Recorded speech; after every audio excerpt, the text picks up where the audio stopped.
Hola, yo soy José Luis López Ulloa y los invito a Mirador 656, donde vamos a encontrar elementos importantes de historia, cultura y sociedad de México a través de los siglos.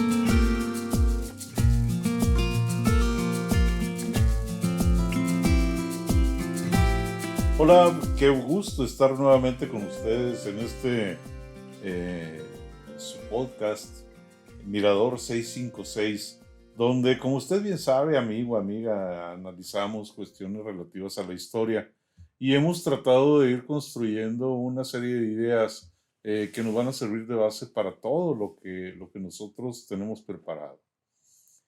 Por supuesto, estamos viendo cuestiones relativas no nada más a la historia, sino a la cultura y a la sociedad mexicana, para tener un panorama más amplio, más grande, más rico, más completo acerca del pueblo de México y de su historia.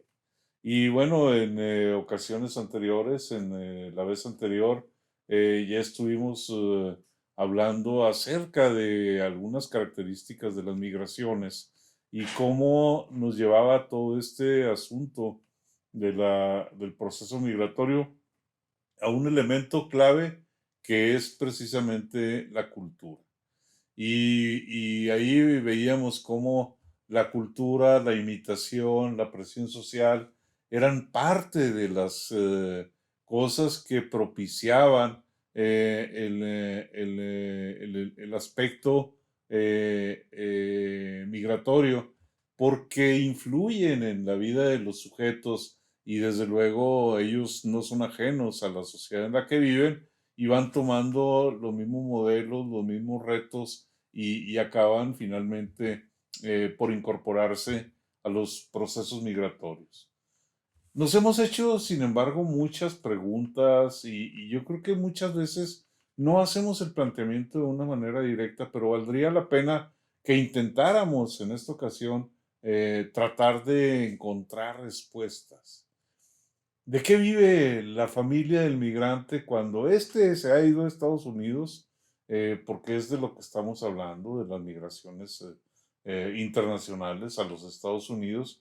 Los paisanos que se van al norte, que es como le dicen, al menos en la región de los Altos de Jalisco, ¿de qué viven sus familias? ¿A qué se dedican? ¿Qué hacen?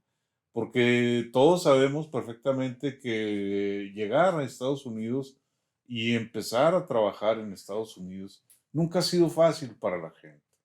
Ha habido etapas, ha habido periodos en los que no ha sido tan complicado, pero fácil nunca ha sido.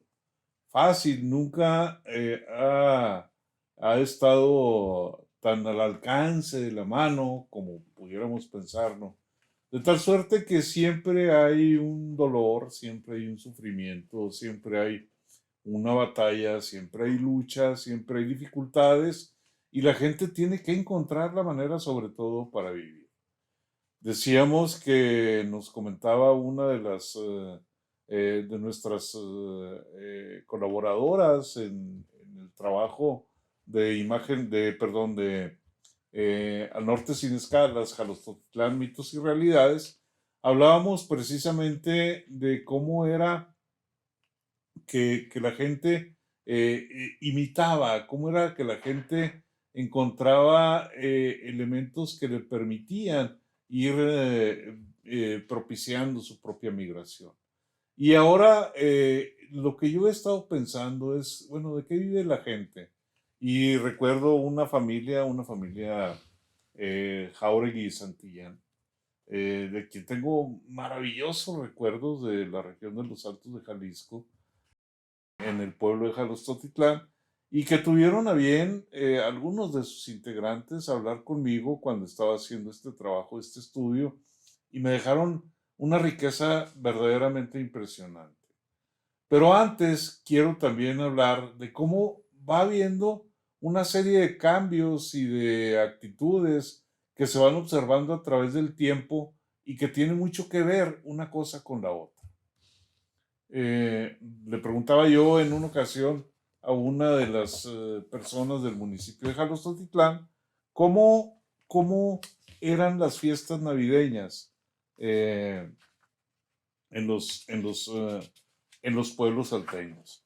Y lo que me decía esta señora, lo que me decía la señora eh, Victoria Ulloa, me decía que era que antes no se festejaba la Navidad, sino que se festejaban los reyes, ¿sí? Esto es, en vez de que fuera la fiesta, era que fuera el 25 de diciembre, era el 6 de enero. Y me comenta Victoria, dice, en el rancho antes era el niño Dios, no eran los santos reyes los que nos llevaban los regalos. Por ahí a los niños una troquita de fierro con unos cacahuates, a nosotros un bastidor para que cosiéramos o agujas. Eran nuestros regalos de Navidad. No había nada más el 25. El 24 poner zapatos y un brete poner el zapato para esperar los dulces, las cañas, los cacahuates. Era la Navidad de nosotros. Aquí lo que yo quiero resaltar es cómo había elementos que constituían sendas fuentes de trabajo. Dice Victoria, a los niños una troquita de fierro con unos cacahuates. A nosotros, ella en su condición de mujer, un bastidor para que cosiéramos. Y oh sorpresa, precisamente una de las cosas que requiere el migrante para irse es un medio de comunicación, es un medio de transporte, es una manera de invitar al niño a que deje el pueblo, es una manera de decirle, y aquí en la cajita me encontré este maravilloso camión, este maravilloso camión que no es de fierro, es de madera, ojalá y hubiese sido un camioncito de madera, de fierro, para hacer eco de las palabras de Victoria Ulloa. Esto es un medio de transporte. En esta ocasión estamos hablando de una cisterna o pipa, como quieran llamarle, y estamos viendo que tiene obviamente un motor y que este motor desplaza toda esta carga, pero igual desplazaba a los migrantes cuando se subían en los autobuses o cuando se subían en el tren o cuando se subían en cualquier vehículo de cualquier naturaleza y hacían el viaje de sus puntos de origen a los Estados Unidos.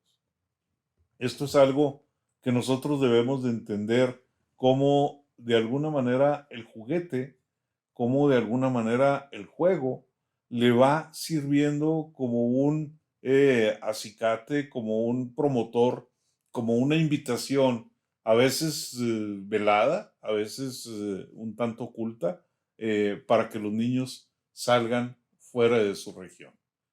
Si aquí no hay trabajo para todos, bueno, están las carreteras y puede haber choferes y júrenlo que en la región de los Altos de Jalisco hay muchos choferes que han recorrido las carreteras de México y algunos de ellos, por supuesto, que han ido a desarrollar su actividad como conductores de camiones en los Estados Unidos. Pero bueno, esto es en el caso de los niños. Y a las niñas, un bastidor. ¿Qué es un bastidor? Lamentablemente no tengo un bastidor, pero hagan de cuenta, dos aros que se montan uno en el otro y en medio de ellos se les pone un trozo de tela.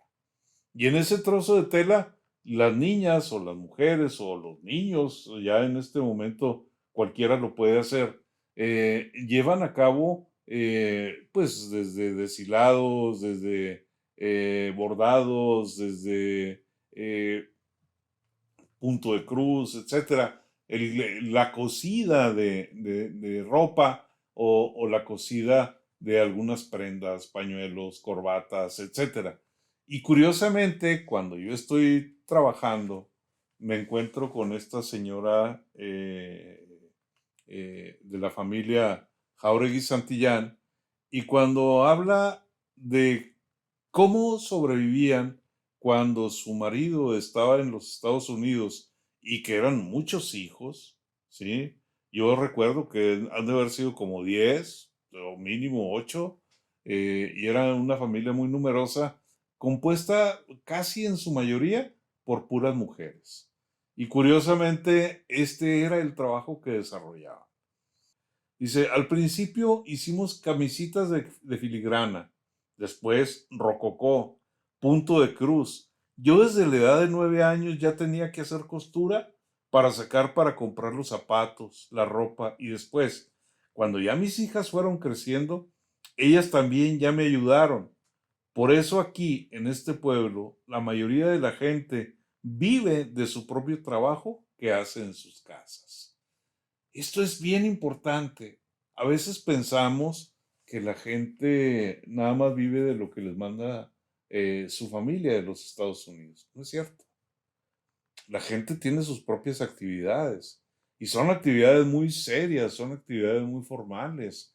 Y esta familia, con los puros elementos femeninos de esa familia, se monta una línea de producción a través de la costura.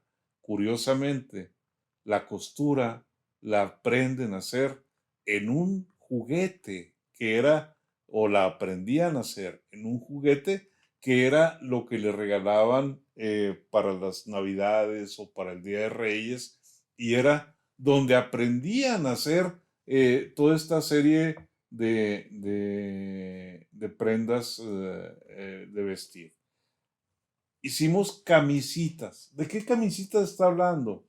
Por supuesto que está hablando de camisitas o de camisas para bebé, camisas para niños que eran los que necesitaban en ese momento ser vestidos, eran los que necesitaban que se les dotara de una de una prenda de vestir.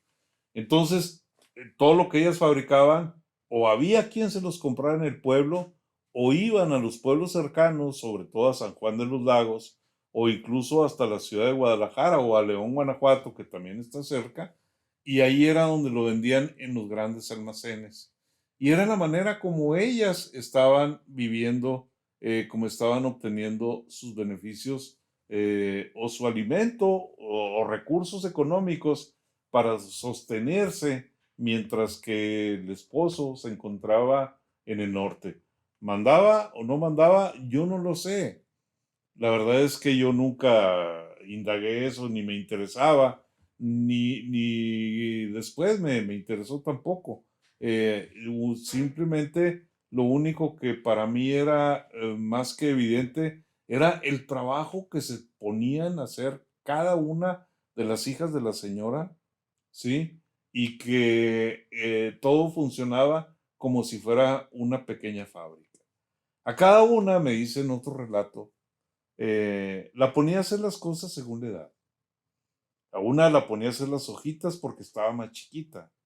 Y a las otras las ponía a hacer el rococó, la florecita, como si fuera una fábrica. Cada quien le iba haciendo una cosa. Esto es en 1997, cuando yo platiqué con la señora. Esto fue en el mes de febrero. Cuando yo platiqué con la señora, ella tenía conciencia perfectamente de que lo que hacían sus hijas cuando estaban todos viviendo en el pueblo, era trabajar como si se tratara de una fábrica. Y ella era la que distribuía las tareas, pero no solo eso, distribuía las tareas, las capacitaba, las enseñaba, las iba formando, las iba guiando y ella se encargaba de que hubiera un desarrollo económico y que hubiera recursos para esta familia. En el mismo caso había muchas otras. En el mismo caso había muchas otras, pero también lo que funcionaba, lo que le funcionaba a las familias de los migrantes para ir buscando recursos económicos era todo lo que tiene que ver con, con la ganadería de traspatio. y la producción de huevo en las casas, en los patios, en los corrales, como le dice la gente, donde había gallinas y ellos, todo el producto que iban dejando las gallinas, lo juntaban y lo cambiaban por telas, lo cambiaban por otras cosas, hilos, agujas, etcétera, que necesitaban para hacer su trabajo. Y era a través de este intercambio como iban ellos precisamente encontrando la manera y los recursos para poder salir adelante. ¿Cómo lo hacían? Eran una especie como de agentes, una especie de personas, ¿sí? A los que le llamaban maritateros en la región de los Altos de Jalisco. Una palabra que a mí me llamó mucho la atención, porque bueno, recuerdo que yo, aunque haya nacido por allá, nunca viví de chico, y era el caso de que el maritatero, por ejemplo, en el estado de Chihuahua le llaman varillero, pero era una especie como de agente de ventas o de recolección, de intercambio de mercancías por ropa, por telas, etcétera, o por grano incluso que no se produjera en la región, como era el caso del arroz, como era el caso de otros granos que se intercambiaban a cambio del huevo. El huevo se recolectaba y se iba y se vendía a la ciudad de Guadalajara o a la ciudad de León, y era la manera como se desplazaba, y esto también les permitía a las familias de los migrantes tener recursos. Maritatero es alguien, me comentaba la señora Victoria Ulloa, que se dedica a juntar blanquillo. O sea, esa era la tarea fundamental del maritatero, por los ranchos casa por casa. Mi papá lo juntaba y les llevaba a vender ropa a ellos mismos. Les llevaba cortecitos de tela y les vendía a ellos mismos a cambio del blanquillo. Entonces, a él aquí, un señor se lo compraba a mi papá. O sea, no era una venta directa por dinero, sino era una venta directa por cosas. Era un cambalache, era un intercambio, era te doy 2 docenas de huevo por un 30 centímetros de tela. Y esos 30 centímetros de tela, pues a lo mejor eran para hacer una falda, a lo mejor eran para hacer, no sé, unos pañuelos, o a lo mejor era una pieza de manta que les permitía en algún momento determinado el poder hacer un pantalón para un campesino, etcétera, y eso lo obtenían a través del intercambio que se desarrollaba con los maritateros. En ese sentido, eran sumamente importantes. Y había otros comerciantes que también participaban, ¿sí? Curiosamente, en los caminos, y que también participaban en esta dinámica económica de los pueblos salteños, y que tiene que ver con el trabajo de los arrieros. El trabajo de los arrieros efectivamente está más allá de ir guiando una recua, una partida de mulas o de burros, y que van llevando mercancías de los pueblos a las ciudades y de las ciudades a los pueblos, y que van intercambiando todo ese tipo de mercancías, porque mayoritariamente los arrieros no eran independientes, sino que trabajaban para alguien. Ellos eran una especie como de conductores, eran una especie como espero no decir una barbaridad, como los choferes actuales de los camiones, ¿sí? Que llegan, enganchan un tráiler con una caja que contiene mercancía y van y la llevan. Sí, ellos no tienen ningún control sobre esa mercancía, nada más es subirla y engancharla y llevarla a su lugar de destino. Y era lo que hacían precisamente los arrieros. Pero en aquel tiempo era la única opción que tenían los pueblos, en los pueblos, para poder desplazar las mercancías o para hacer llegar algunas mercancías para su propio servicio. Había, por ejemplo, una, una cuestión que era muy interesante que tiene que ver con todo ese desarrollo económico de los pueblos. Por ejemplo, al no haber muchas mercancías disponibles, tenían que surtirlas, traerlas de donde estuvieran. Y me comentaba el señor Jesús Gutiérrez, un señor que fue muchos años arriero, decía de sus viajes a Guadalajara.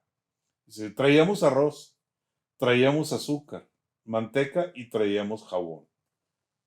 Pues todo lo que se vendía aquí en las tienditas que había. El que las traía tenía sus bodegas y ahí iba repartiéndoles a las tiendas lo que querían y se repartía toda la carga. Éramos 4 arrieros los que íbamos hasta Guadalajara a traer la mercancía. No se nos daba nada de dinero. El dinero era muy escaso. Nos pagaban 25 o 30 centavos diarios. Pues, ¿qué hacíamos de aquí a allá? Y 10 o 5 del pozole. Nos los apuntaban para rebajárnoslos. No, vivíamos una vida ingrata.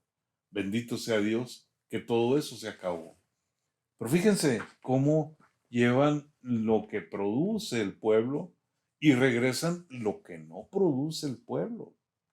Llevan el huevo que colectaban los maritateros y esos maritateros lo ponían en las manos de los comerciantes, lo llevaban a la ciudad de Guadalajara, lo llevaban, en este caso concreto, nos dice el señor Gutiérrez, lo llevaban a la ciudad de Guadalajara y de la ciudad de Guadalajara traían pues cosas que no se producían en el pueblo como azúcar. Ahí no se produce caña de azúcar, no hay azúcar, había que llevarla de donde, de donde estuviera, ¿sí? Y había que realizar esos actos de comercio. Entonces, eso también le permite la preparación que tiene la gente para desplazarse por los caminos, le permite también incorporarse a una actividad económica, ¿sí? Económica, una vida económicamente activa y a poder incorporarse a todos esos sistemas productivos a través de intercambio de mercancías, a través de compra-venta, a través del transporte, y esto era lo que le permitía a la gente el darse cuenta cómo se podía vivir de una manera diferente a través del comercio. Y esto es lo que a mí me está comentando la gente. Y todo esto tiene que ver con el desplazamiento físico de ellos. Y muchos de ellos se dan cuenta de que la mejor manera de salir adelante es definitivamente hacerse al camino o como conductores de una recua o bien subirse eh, en un tren o bien subirse en un camión, desplazarse a la frontera y tratar de incorporarse a los circuitos migratorios. Ya después, una vez que se logre el conectarse con la vida económica y que se tenga la oportunidad de enviar recursos a su propio pueblo, a su propia familia, pues entonces lo harán. Pero antes la familia tiene que vivir de algo, tiene que comer algo, tiene que encontrar elementos económicos que le permitan salir adelante y encontramos como la señora Santillán, ella y acompañada de sus hijas, apoyada por sus hijas, se encarga de sacar adelante a la familia a través del trabajo como una fábrica. Yo me imagino que es, por supuesto, nada que ver con el Fordismo, pero hay una serie de etapas que se necesitan cubrir para que una camisita o para que una pieza de tela se convierta en una camisita para un niño y ellas se encargaban de hacerlo. ¿Cómo? Alguien cortaba, alguien iba pespuntando, alguien iba cosiendo, alguien iba dándole acabados más finos a las prendas, alguien se encargaba de llevarlas a su lugar de destino y alguien se encargaba de cobrar el dinero que hacía que se necesitaba para vivir. Es curioso, pensamos que nada más esta familia que estaba debidamente organizada vivía de eso, pero no. Yo recuerdo en mis años de niño, cuando iba a mi pueblo, como en la calle González Hermosillo, que es donde vivía mi abuela, ahí afuera de la casa de la abuela se juntaban muchas señoras, muchas de ellas eran sus hijas, muchas de ellas eran sus nietas, y todas se ponían a coser, y todas estaban cosiendo eh, precisamente porque necesitaban allegarse recursos para sobrevivir. Quien me da el relato de una manera muy clara era precisamente fue la señora Santillán, ¿sí? Entonces, los otros grupos de mujeres hacían exactamente lo mismo, pero ya eran personas que tenían más, una mayor edad, eran personas mayores, eran personas grandes, y cosían precisamente para sobrevivir. Entonces, no podemos ignorar todo este esfuerzo que hicieron todas las mujeres en este pueblo. Y esto me lo recuerda y me lo comenta una persona, el señor Jesús Soto, en el mes de marzo del 97. Dice, también aquí hubo una gran industria aquí en el pueblo, la costura. Acuérdate que tu abuelita y tus tías se mantenían casi de eso. La verdad es que yo no lo sabía. Mis hermanas hacían mucha costura. Aquí en Jalos había muchas costureras. También hubo mucha industria de eso aquí. Entonces fíjense cómo hay una relación muy directa entre el juego de los niños, la preparación y la construcción de saberes de una costurera, la actividad de la costurera y la sobrevivencia de la costurera y su familia. Y llegan, en el caso de la familia Jauregui Santillán, como era una familia numerosa, donde había muchas mujeres, ellas por sí solas constituían, de acuerdo a la perspectiva de su propia madre, de su propia, el motor de esa familia. Ella era la que las preparaba y la que se encargaba de toda la actividad productiva como si fuera una fábrica. O sea, es algo que no podemos nosotros olvidar. O sea, es cierto, es penurias, es sufrimiento, no es fácil, no es, tienen que trabajar mucho y tenían que trabajar mucho tiempo y tenían que hacer muchas cosas para poder salir adelante, pero tenían la manera de lograrlo. Desde luego que hay muchos ejemplos de este trabajo colectivo, de esta organización social, que es bien importante, pero una de las cosas que yo quiero dejar presente es el hecho de que las familias de los migrantes siempre tuvieron la oportunidad o la posibilidad de salir adelante con su propio esfuerzo. Muchos de ellos lo lograron, muchos de ellos acabaron yéndose a los Estados Unidos, quizá era más fácil para ellos, pero sin embargo no podemos toda la vida estar pensando que no tenían ninguna posibilidad. No podemos pensar que no había recursos en el trabajo local como para salir adelante. Y eso es algo de lo que yo quería hablar en esta ocasión, amigos, amigas, en esta entrega, en este contenido de este día, para que pues, reconozcamos el trabajo de las familias, de los migrantes, a lo mejor de manera temporal, pero que siempre tuvieron la posibilidad de salir adelante. ¿Que había más recursos en la migración? Probablemente sí, pero a fin de cuentas creo que ellos encontraron la manera de salir adelante y siguieron ese camino. Pues no me resta, amigos, más que despedirme e invitarlos a que se suscriban a Mirador 656, que le den like, que lo compartan y que lo comenten y que lo disfruten. Y los espero en la próxima entrega, donde veremos otro elemento más de la historia, la cultura o la sociedad mexicana. Muchas gracias.